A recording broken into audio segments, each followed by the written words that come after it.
would become a date to remember. It's the job of a president is to protect the American people from harm. And some presidents don't need to worry about that, and some do. And it turns out I was one that did. Good afternoon, America and the rest of the world. Xander J. Hobson here, stand-up comedian and entertainer, director and producer of boxing documentaries, and troll to those who need troll. This is another episode of The Devil's Advocate, brought to you by the Brilliant Artist Movement. Folks, we're trying to grow the platform, so please subscribe, like this video, share it, and by all means leave a comment in the comment section because we enjoy checking out the feedback from these videos that I make, as well as exchanging opinions and points of views with you all. I cannot stress enough, I need you to hit the like and the share button because for whatever the reason, YouTube is not allowing me to get my videos out there into the algorithm. Inside Edition's Matt Mahar was one of the first reporters on the scene. Hey, a big explosion is just occurred. Everyone is running from the entire financial district now. The smoke is filling the entire area. Let's go! Come on, go, Brad, go! Stop shooting, Brad, go! Cameraman Brad Waite captured moments never to be forgotten. Mayor, any idea how this happened? Not right now. Correspondent April Woodard was already there when she encountered Mayor Rudy Giuliani, who was getting his first look at the disaster.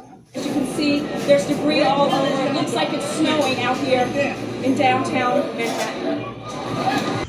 So anyway, today is September 11th, 2023.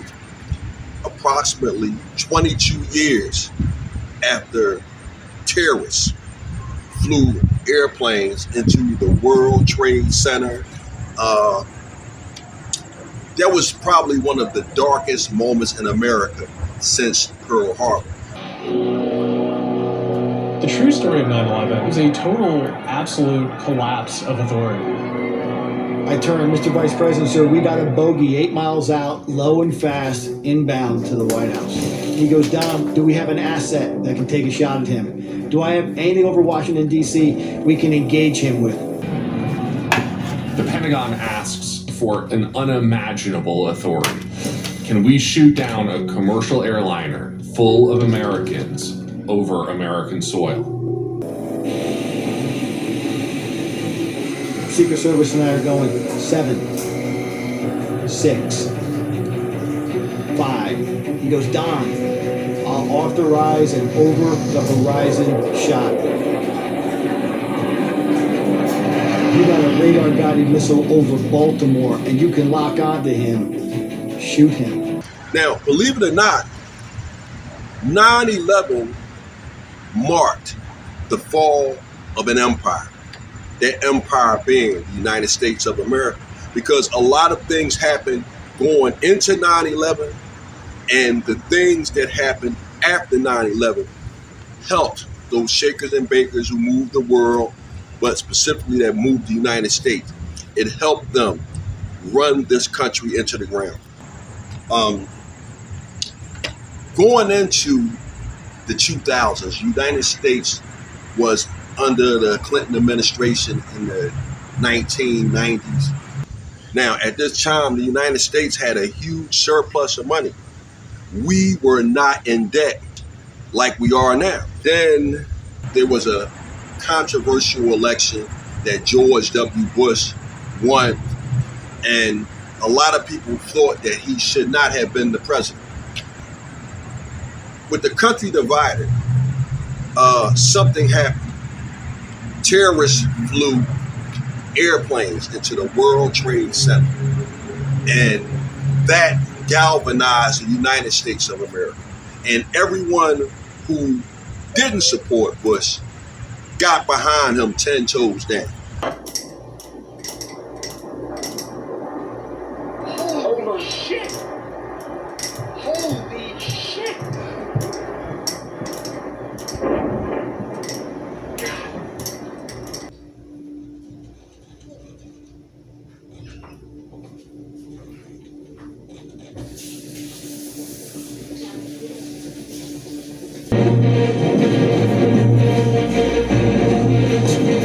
It's 8:52 here in New York. I'm Bryant Gumbel. We understand that there has been a plane crash on the southern tip of Manhattan. You're looking at the World Trade Center. We understand that a plane has crashed into the World Trade Center. We don't know anything more than that. This is as close as we can get to the base of the World Trade Center. You can see the firemen assembled here, the police officers, FBI agents, and you can see the two towers. A huge explosion now raining debris on all of us. We better get out of the way! Immediately, the United States retaliated and sent troops over into Afghanistan. On my orders, the United States military has begun strikes against Al-Qaeda terrorist training camps and military installations of the Taliban regime in Afghanistan. And while we were in Afghanistan, George W. Bush got it in his mind to run into Iraq. My fellow citizens, Saddam Hussein and his sons must leave Iraq within 48 hours. Their refusal to do so will result in military conflict. From CBS News headquarters in New York, here is Dan Rather. It was just over 90 minutes beyond President Bush's deadline for Saddam Hussein to leave Iraq that U.S. warships and planes, there were F-117 stealth bombers involved, launched the opening salvo of Operation Iraqi Freedom.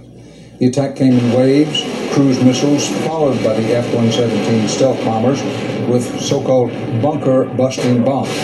Their target, a bunker believed to be sheltering what are called top leaders of the Iraqi regime. Now, this is what it looked and sounded like in Baghdad. It was this short, and this is what happened. Now, this was a very unpopular decision because Iraq actually, they didn't really have anything to do with the 9/11 terrorists. We shouldn't have been there. We shouldn't have destabilized. Saddam Hussein was a bad guy, right? He was a bad guy, really bad guy. But you know what he did well? He killed terrorists. He did that so good. They didn't read him the rights. They didn't talk. They were a terrorist. It was over. Today, Iraq is Harvard for terrorism. You want to be a terrorist, you go to Iraq. That was Osama bin Laden. But for whatever the reason, George Bush and the people behind him thought it would be a good idea to run up into Iraq since we were already in Afghanistan. And that was probably the worst decision any president of the United States could have made, because once again, it divided the country all over again. Now, the main thing that happened, aside from a bunch of countless lives being lost in both wars, the wars that resulted from 9/11 plunged the country in debt. We were spitting out money to pay for this war like a broken ATM machine. And the next thing you know, the money got so low, we had to turn to China to pay for this war. America is no longer respected in the world like it once was. Case in point, China is now colonizing the world, including parts of the Caribbean, Cuba, and this is why you often hear about China running roughshod over America. Hey, it's hard to respect someone that owes you money.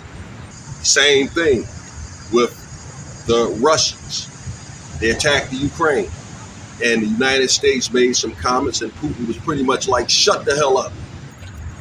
60, 70 years ago, the Americans and the Russians almost went to war because the Soviet Union was putting nuclear missiles over in Cuba. Now, 2023, you have the Chinese colonizing many parts of the Caribbean. And even though they might not be putting nuclear weapons in these areas, the Chinese is big on stealing our technology. It is unthinkable to think of how laughable the United States of America now is when it comes to those who once trembled before us. The Chinese, the Soviet Union, the Iranians. I mean, it's utterly and totally laughable. And again, It all resulted from 9/11. America now is like a hustle. Everybody comes here to make their money so they can send it back home.